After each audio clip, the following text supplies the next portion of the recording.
The chamber was never quiet. 50 species, 100 agendas, and a noise that lived in the walls like something breathing. The Galaxy Council had been meeting in this hall for 3,000 years, and in that time it had solved wars, ended famines, redrawn the borders of a dozen civilizations. It was very proud of this. It said so often. Drevok-san of the Varric stood at the floor and waited. He was old. Old enough that the translator nodes in his collar had been replaced 4 times. Old enough that he remembered when the Kalos Drift was a contested zone and not a trade corridor. Old enough to have read the texts himself, in the original language, sitting in the archive room of his homeworld with dust on his hands and something cold moving through him that had never quite left. He waited until the chamber gave him the floor. Then he began. 10,000 years ago, he said, a species called the Urathi attacked a human settlement. The noise did not stop. It lowered. Slightly. It was a small colony. 43 people. The Urathi considered the matter a minor territorial action. A message. They expected the humans to understand the message and adjust their behavior accordingly. He paused. The humans understood the message. They did not adjust their behavior. They adjusted their plans. Someone near the back laughed. A low sound. Dismissive. Drevok-san did not look toward it. Over the following 60 years, he continued, the Urathi were dismantled. Not in a war. There was no great battle. No declaration. No moment of confrontation that histories could point to and call the turning point. The humans simply began and did not stop. They pulled the threads that held the Urathi together. Their alliances, their supply lines, their financial agreements, their political relationships, one thread at a time, over decades, with no visible anger and no visible urgency. By the time the Urathi understood what was happening to them, there was nothing left to defend. The structure was empty. The people inside it had already made other arrangements. The chamber was quieter now. Not silent. Never silent. But the quality of the noise had changed. There were no Urathi left, Drevok-san said. Not killed. Not conquered. Simply made untenable. Removed from every equation they had depended on. When the last of their governing body dissolved, the humans filed no record of victory. They sent no message. They simply stopped, because there was nothing left to stop for. High Chancellor Orez leaned forward in his seat. He was Velthani by species, and large by nature, wide-shouldered, broad-faced, with the particular expression of a creature that had held power long enough to confuse it with intelligence. Elder Drevok-san, he said, the Urathi account is 10,000 years old. Verified records from that period are fragmentary at best. The Varric records are not fragmentary. The Varric were not involved in the conflict. No. Drevok-san agreed. We were observers. We watched from a careful distance, and we wrote down everything we saw, and we have been carrying the warning ever since. And this is the 14th time in 3,000 years that I, or one of my predecessors, has stood in a room like this one and tried to give it to someone who did not want it. Orez's expression did not change. The matter before the council today is a routine territorial negotiation. The Velthari Syndicate has taken custody of a human research station in the Kalos Drift as a temporary measure during a corridor dispute. 12 personnel. They will be held, the concession will be extracted, they will be released. It is a standard diplomatic instrument. It is not a negotiation, Drevok-san said. You have touched their people. We have applied pressure. There is no difference. Not to them. He looked around the chamber. 50 species. 100 agendas. Most of them already thinking about the next item on the schedule. You are not taking prisoners. You are lighting a fuse. The length of that fuse is the only thing you do not know. No one wrote that down. Several delegates were already speaking quietly to their aides. Orez called for the next speaker, and Drevok-san walked back to his seat, and the chamber filled back up with its usual noise. And the decision about the research station had already been made before he had stood up to speak. And he had known that. And he had stood up anyway, because the texts required a warning to be given, even when the warning would not be received. He sat down. He folded his hands. He waited for what came next. In a different part of the galaxy, in a room that had no windows and no name on its door, Commander Isla Voss was reading a report. She was not a large woman. She did not take up much space. She had the kind of stillness that is not peace, but its opposite, the stillness of something that has learned to move very efficiently and has decided, for the moment, not to. Her coffee was going cold beside her and she had not touched it in 20 minutes. The report was 3 lines long. Research station. Kalos. 7. 12 personnel. Beacon. Dark. As of 0400 standard. She read it once. Then again. Then she set it down on the desk with a small, careful motion, the way you set down something you don't want to disturb. She sat very still for a time. Her aide appeared in the doorway, young and uncertain, reading her stillness wrong. "Commander, we've received confirmation from—" "I know," she said. "Fleet Command is requesting a—" "Tell them I'll send a report." The aide waited. "Should I prepare a—" "Not yet." He left. The door closed. The room was quiet.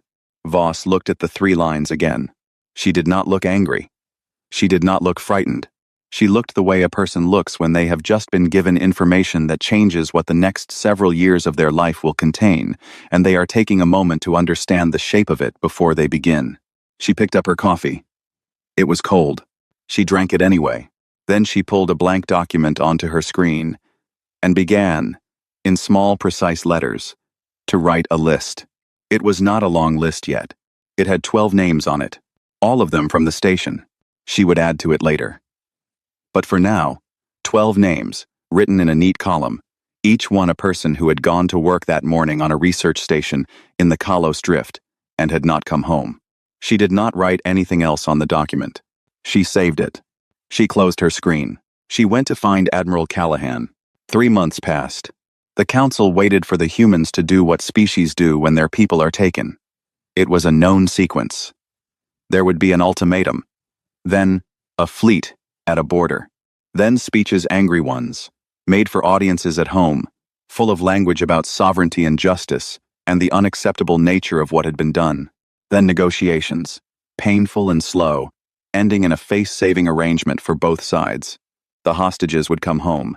The corridor dispute would be settled. The syndicate would get what it wanted, minus a little dignity, which it could afford to lose. 3 months passed. There was no ultimatum. Councillor Feth noticed first. He was not a senior member of the council. He represented a mid-weight species called the Solon, who had the good sense to stay out of other people's wars and the bad luck to be surrounded by species who kept starting them. He was precise, cautious, and had developed over 30 years of diplomacy the particular skill of watching what was not happening and understanding why. He spread the intelligence reports across his desk and read them in order. Human diplomatic missions to 7 syndicate border systems. His first read had been relief. They were talking, not fighting. His second read was slower. He went back through the visitor logs, the meeting topics, the names of the officials who had requested access. None of it was hostile. All of it was relational. Long conversations about old trade agreements, cultural exchange programs, the kind of careful, sustained attention you give to a relationship you are planning to deepen, or to one you are learning the anatomy of. He flagged it and moved on. Human merchant vessels, quietly rerouted over the past 6 weeks. 43 ships. Standard commercial traffic, individually unremarkable. He mapped the rerouting against the syndicate's supply chain topology. The routes that had gone quiet were the ones feeding 3 sectors that fed the syndicate's logistics infrastructure. Not blocked, not threatened. Simply elsewhere. Doing business in other directions. The haulers had found other contracts. The goods were flowing the same as before, just not through those corridors anymore. A tourniquet, he thought. Applied so slowly the patient hasn't felt it yet. He flagged that too. A series of human information requests to 14 minor species. Data on regional infrastructure, emergency evacuation routes, fuel depot locations, filed as routine safety assessments under a standard council information sharing treaty. Legal. Unremarkable on its face. He looked at the geographic distribution of the 14 species. Every single one of them sat adjacent to a syndicate safe harbor, fuel station, or resupply chain junction. Feth sat back. He went to Orez.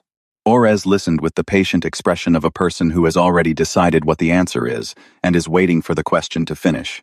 When Feth stopped speaking, Orez said, "They're frightened. They're buying time while their internal politics settle. The concession will come. Chancellor, they haven't made contact. No back channel. No informal. They will. The rerouting alone represents a significant. Commercial decisions follow political ones. When the political situation resolves, the trade flows will normalize. Orez folded his hands. Feth. They are a mid-tier species with 12 people in a comfortable holding facility. They are not going to destabilize the most significant trade coalition in this sector over a research station. Feth left. He did not feel reassured. He went instead to find Drevakson. The old Varric was in his quarters, reading. He looked up when Feth entered, and his expression did not carry surprise. It carried the particular weight of a person who has been waiting for a specific visitor and is not glad to have been right about when they would arrive.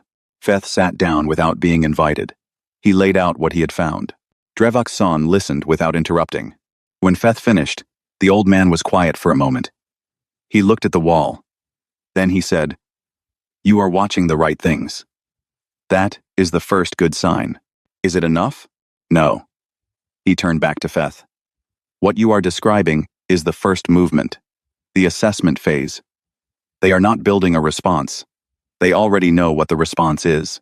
They are building the infrastructure to execute it over a period that will be much longer than the syndicate expects, and they will do it without ever giving the syndicate a clear moment to respond to. How long? Long enough that by the time the syndicate understands it is under attack, the attack will already be most of the way finished." Feth looked at him.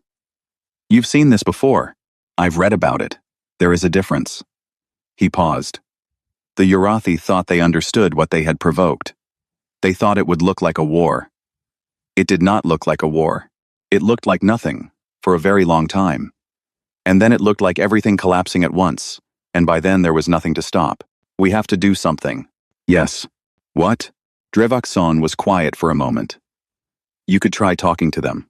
In a windowless room on a human military station, Callahan was explaining the plan to a small group of officers, using very few words.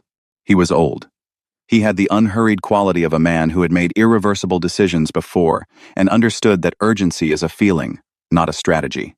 He stood in front of a map with his hands behind his back, and he did not raise his voice once during the briefing. "We are not going to fight them," he said. "Fighting requires an enemy that knows it's in a fight. We are not going to give them that. We are going to remove every advantage they have, one at a time, quietly, and we are going to do it in the order that causes the most downstream damage, and we are going to take as long as we need to take." Someone asked about the hostages. "The hostages are the reason we are doing this," Callahan said. "They are not the timeline. The timeline is, we finish when there is nothing left to finish." He looked around the room. "Any other questions?" There were none. "Good," he said, and went back to the map. 3 weeks later, the Velthari Syndicate's primary resupply corridor, the one that fed 6 of its 9 forward fleets, quietly collapsed. Not destroyed. The contracts simply were not renewed. The haulers went elsewhere. The fuel stopped moving. The fleets did not know yet. They would.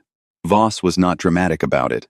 That was the thing people who had not worked with her always failed to understand. They expected fire. They expected the kind of cold fury that announces itself, that moves through a room like weather. She was not that.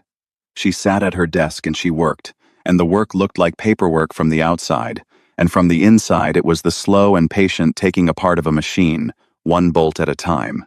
She had a list. She was moving through it. The list had grown since the first night.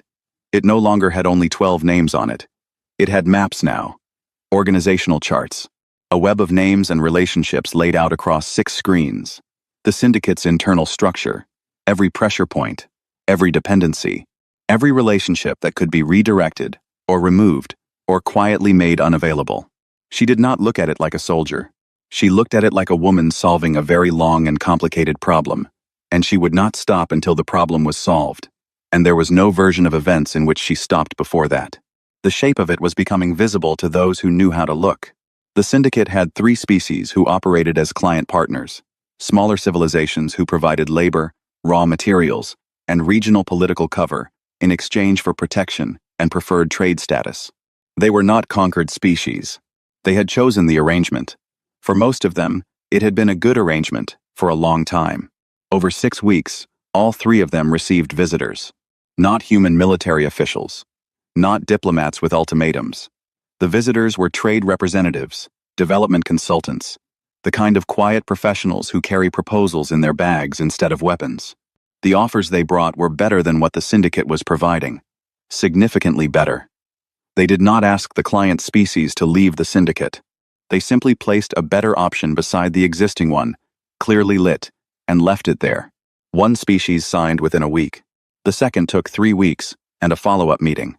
The third held out for a month, then looked at the syndicate's deteriorating logistics situation and made a practical decision. None of them defected to humanity.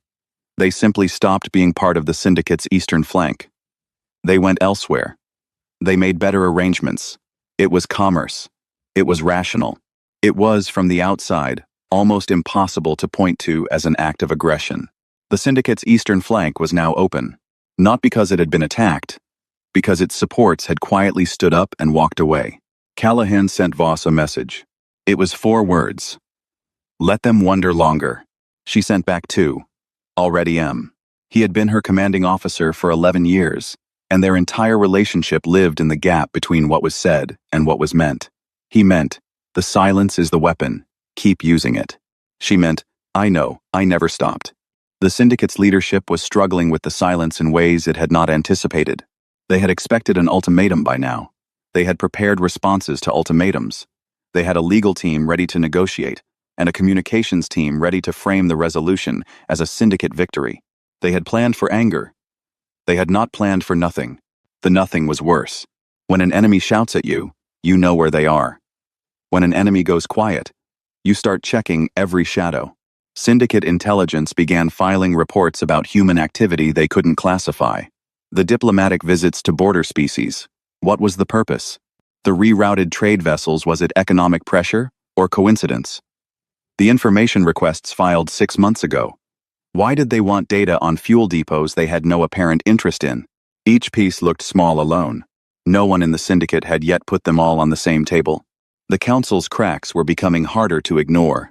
Orez called a special session to shore up support. He had not expected to need it. He had expected the human situation to have resolved itself by now.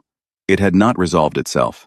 It had instead produced a quiet, persistent anxiety that was spreading through the coalition species, the way cold spreads through a room when a door is left open somewhere. 3 species that had been reliable votes were now attending sessions without committing. They were polite. They were present. They simply had opinions about fewer things than they used to, and on the matters relating to the syndicate, they had no opinions at all. Orez pressed them in private. They gave him careful non-answers delivered with warm expressions.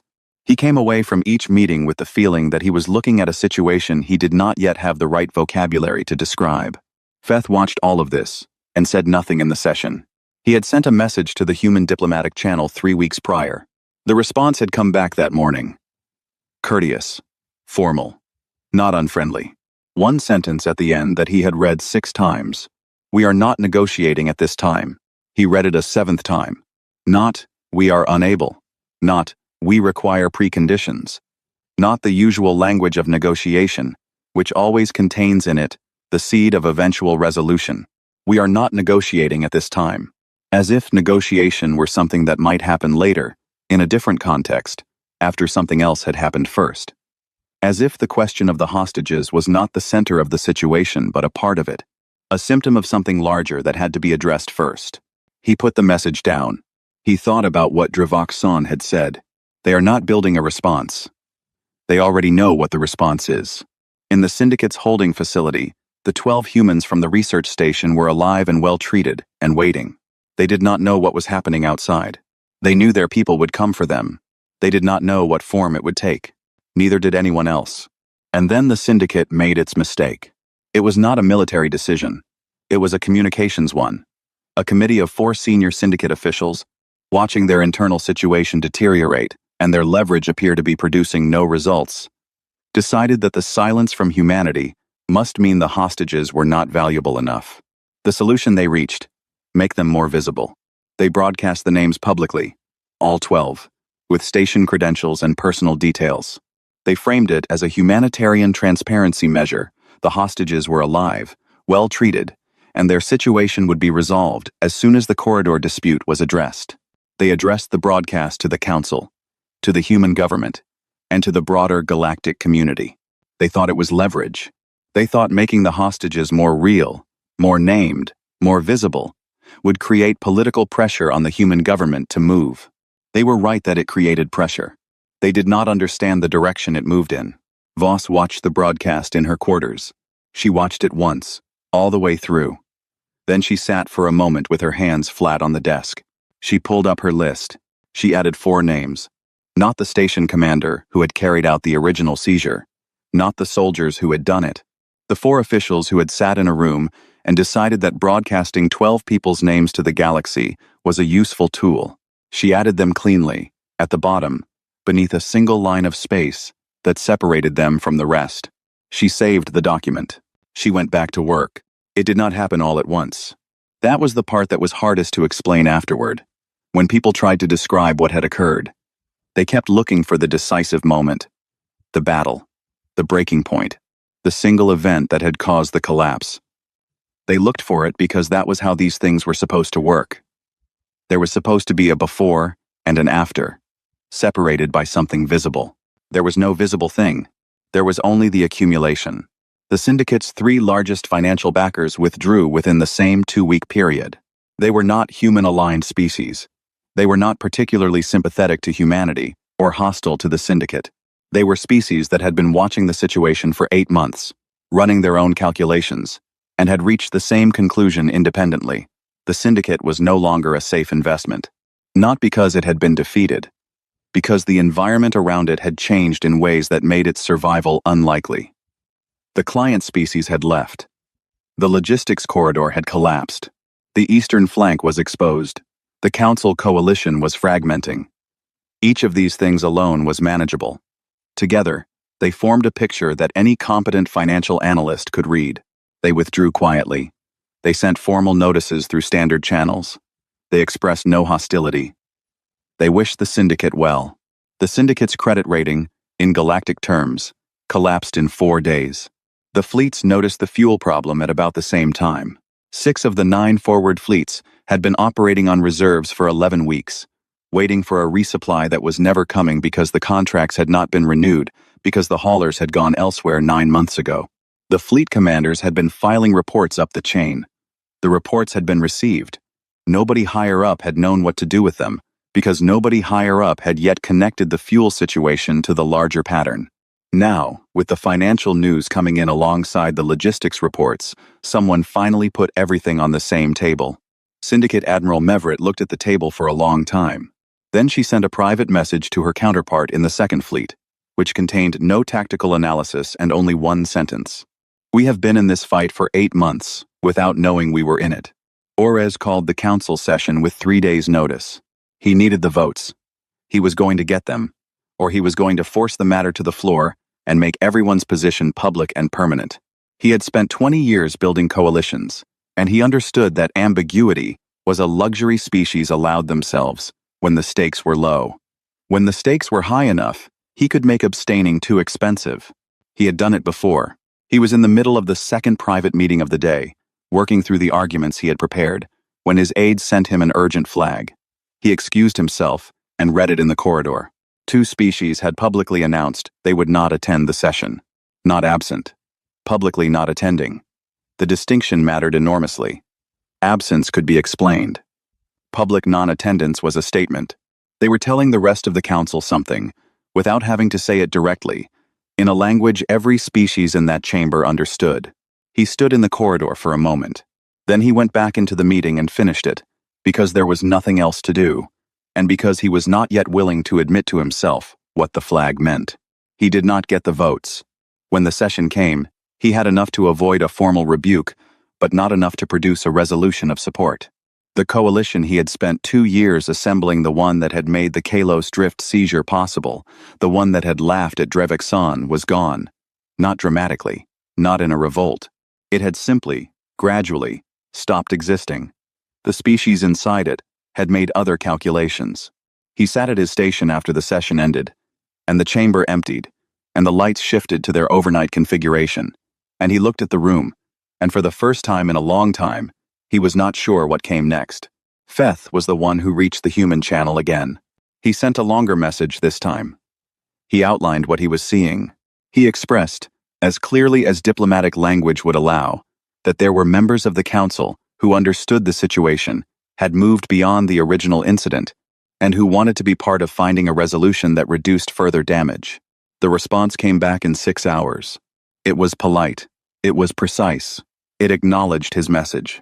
It contained one paragraph that he read with the feeling of a man watching a door close from the wrong side. The message explained that the human government appreciated his communication, and that when the situation had reached a point where a conversation would be productive, they would reach out to initiate it. It further noted that a conversation would become productive when the conditions on the ground reflected a genuine change rather than a tactical one. "We will know the difference," the message said. "We have been watching for some time." The syndicate station commander's name was Greveth. He was not a political person. He had taken the posting because it was a stable assignment in a stable region, and he had a family, and he valued stability. He had been present when the 12 humans were loaded into the holding facility. He had been present when the broadcast decision was made, though he had not been among those who made it. He had filed no objection, which he thought about now, more than he had at the time. He had been watching the situation reports for weeks. He understood what was happening. He was not a senior enough official to have been included in the strategic discussions, but he was senior enough to read logistics reports, and he had been reading them, and he understood that the thing the syndicate had believed was leverage had instead become the hinge on which everything was turning. At 0300 station time, alone in the operations center, he made a decision. He did not call anyone for authorization. He did not file a report. He walked to the holding facility, opened the outer door himself, walked to the processing bay where the humans were held, and told them they were free to go. They looked at him. He said it again. They went. He watched their ship leave through the port window, running lights small and steady in the dark, moving away from the station, not rushing, just going. He went back to his desk. He sat down. He had not resolved anything. He knew that. The syndicate's situation was the same as it had been an hour ago. The walls were still coming in. He had not stopped that. He had only decided that his hands were not going to be the ones still holding this particular thing when they did. He thought about filing a report. He did not file a report. He turned off the light and sat in the dark for a while. Voss received the confirmation at 0611. 12 people. All alive. Medical status green across all 12. ETA to human space. 31 hours. She read the report. She read it again. She did not make a sound. She pulled up her list. She looked at the 12 names at the top. She looked at them for a moment. These 12 names that had started all of this. That had been the reason, and the beginning, and the point. She did not remove them from the list. The list was a record, not a to-do. It stayed. She looked at the 4 names at the bottom. Those were still there for a different reason. She saved the document and closed the screen, and went to tell Callahan. Callahan was already awake when she found him. He was in the small room off the operations center that he used as an office, sitting with a cup of something that was probably tea, and a screen that showed the same confirmation report she had just read. He looked up when she came in. He did not say anything. She did not say anything. They looked at each other for a moment, in the way that people who have worked together for a long time sometimes do, when a long thing has finally come to the part that was always going to happen. Then he said, 31 hours. Yes. Good. He looked back at his screen. Sit down. She sat. The syndicate is going to try to negotiate now, he said. Through the council. Probably through Feth, since Feth has been the one making contact. They're going to want a formal resolution, a framework, something that lets them say publicly that the situation was resolved through diplomacy. What are we going to give them? Time to finish collapsing. He said it without particular weight. Just the assessment. They don't need a negotiation. They need 6 more weeks. After that, there won't be anything left to negotiate with. Voss looked at her hands. The 4 names. I know about the 4 names. I'm not asking for authorization. I know that too. He set down his cup. I'm telling you I know about them. That's all. He looked at her. They'll feel it. It'll be clean, and it'll be appropriate, and they'll feel it for a long time. She nodded. Good, he said again, and picked up his cup. The Velthari Syndicate ended not in a battle but in a meeting. It was a small meeting. 9 remaining members of the syndicate's governing board, in a room that smelled of recycled air, and something anxious that no ventilation system could remove. They had been presented with the financial reports, the logistics assessments, the intelligence summaries, the status of every alliance they had once held. The documents were thorough, and they were accurate, and they told a clear story. The story was, there was nothing left, not nothing militarily. They still had fleets, though those fleets were low on fuel and lower on purpose. But the syndicate had never been a military organization at its core. It had been a commercial and political one. It had run on relationships, agreements, shared interests, and the confidence of its partners. All of that was gone. The client species had left. The investors had withdrawn. The council coalition was dissolved. The corridor that had started all of this, the one they had seized the research station to protect, was now operating under terms that no longer required syndicate involvement at all. They voted to dissolve. It was not a unanimous vote. 2 members abstained. The rest carried it. They distributed their territorial claims back to the constituent species, filed the formal dissolution documents with the council registry, and left the building separately, in different directions, without speaking to each other. Orez heard about it 2 hours later. He was in his office. His aide read him the summary. He sat very still for a moment. Then he asked his aide to find Dravaxon. The old Varric came without urgency and sat without ceremony. Orez looked across the desk at him. The Chancellor looked older than he had a year ago. Not physically, just in the eyes, in the particular way of a person who has learned something they would have preferred not to know. How long did they plan it? Orez said. It was not quite a question. That is the wrong question, Dravaxon said. Then what is the right one? The right question is, when did they begin? He folded his hands. The answer is the evening Voss received the report about the station. They began that night. And they did not plan it the way you plan a campaign with an end date, with a defined objective. They began it the way you begin a task that you will finish when it is finished, for as long as that takes, because there is no version of the future in which you do not finish it. Orez was quiet. Then, is it finished? Dravaxon was quiet for a moment. He looked at the window. Outside, the council city moved the way it always moved, steady and loud and full of itself. 50 species and 100 agendas, the same as always. For the syndicate, yes, he turned back. For the 4 officials who made the decision to broadcast the hostages' names, Orez went still. Ask her, Dravaxon said. The 4 officials did not lose their positions. There was no tribunal, no formal action, no public accusation. Nothing happened to them in any way that could be pointed to, or protested, or described in a report. The world simply became smaller around them. Over 18 months, every professional relationship they held became quietly unavailable. Contracts came up for renewal and were not renewed. Appointments were offered and then, after reflection, offered to someone else. Organizations they had been part of for years restructured in ways that left no place for them. Species they had worked with for decades found that their schedules no longer aligned. It was not done in anger. It was not done with any visible coordination. Humanity simply removed itself from every equation the 4 of them were part of, and in doing so demonstrated, more clearly than any punishment could have, what it meant to be removed from humanity's considerations. 2 of them understood what was happening, and why. The other 2 spent a long time trying to figure out what they had done wrong. All 4 of them would spend the rest of their careers in rooms where the best opportunities had already been taken by someone else. Callahan wrote one final log entry and then closed the record.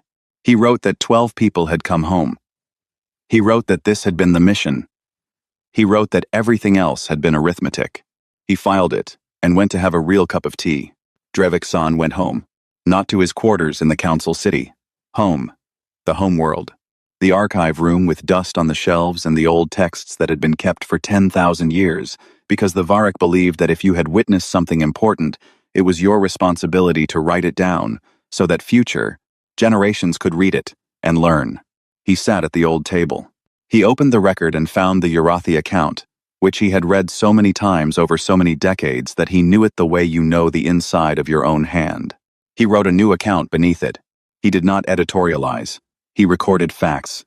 The station seizure, the names, the 8 months that followed, the shape of what had been done, and in what order, the dissolution, the 4 names, the 18 months after. He wrote it in plain language, because plain language was what survived. At the end, he wrote one line. The warning was given. He closed the record. He put it back on the shelf with the others.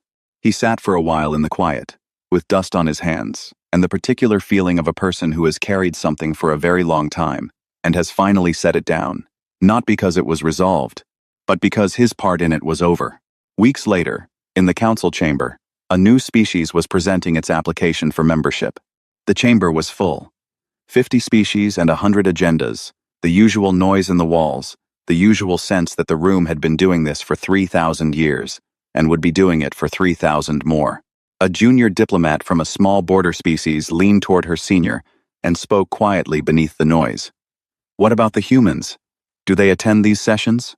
The senior glanced toward the back of the chamber without making it obvious. One human, seated near the far wall, still, watching the session the way someone watches a thing they have been watching for a long time and will continue watching after everyone else has gone home. Had been there the whole session. They always attend, the senior said. They never speak. No. He turned back to the front. They don't need to.